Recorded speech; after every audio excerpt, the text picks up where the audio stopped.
Mga kadribol, grabe, may matindi na namang nangyari sa Lakers. Isang solid na panalo kontra Chicago Bulls pero hindi lang score ang kwento rito. Sa gitna ng 46-point explosion ni Luka Doncic, may mas tahimik pero mas interesting na tensyon na lumabas pagkatapos ng laro. Eto na nga, pag-usapan natin ang Lakers win na to at ang duality ni Luka sa ilalim ni Coach JJ Redick.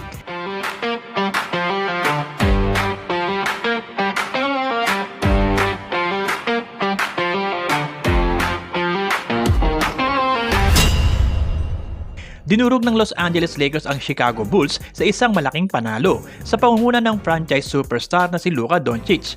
Isang dominanteng performance na tuluyang pumatay sa momentum ng Bulls sa dulo ng laro. Ito kasing si Luka Doncic, ibang klase talaga ang pinakita.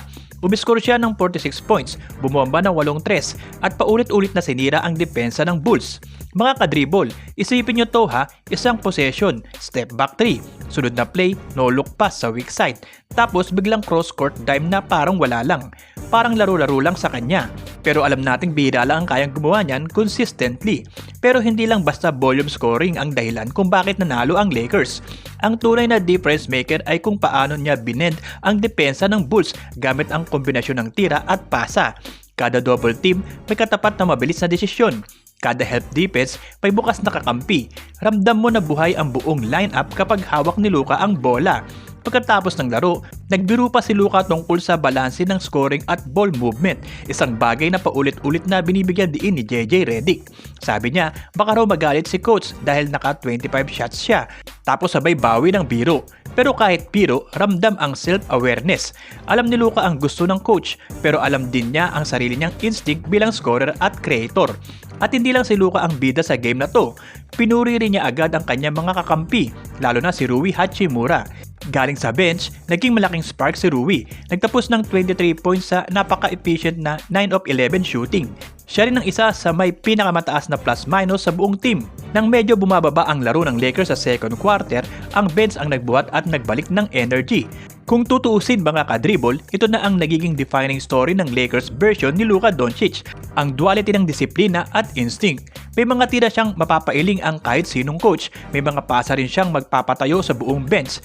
Ayon mismo kay JJ Redick, si Luka ay parang isang makina na laging naka-on. At bilang coach, kailangan mong tanggapin na kasama sa greatness niya ang mga risk.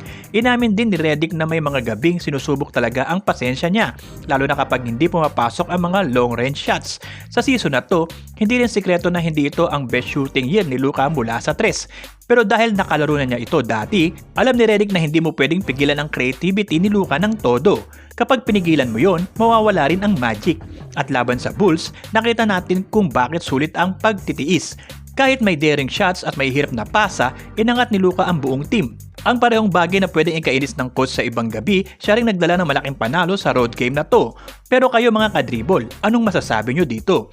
Sa tingin nyo ba mas epektibo ang Lakers kapag hinahayaan si Luka na maglaro sa sariling instinct? O mas gaganda pa ang laro niya kung masusunod siya sa istruktura ni JJ Redick? Yun muna mga kadribol ang kwento natin ngayon. Kung nakaabang kayo sa Lakers updates, ito ang tamang channel para sa inyo. At syempre, huwag kalimutang i-like ang video na to at mag-subscribe at maging kabahagi sa pag-abot natin sa 100,000 subscribers. Marami pa tayong pagsasaluhang kwentong Lakers dito sa Kadribol. Kaya ano pa hinihintay nyo? Dribble pa more!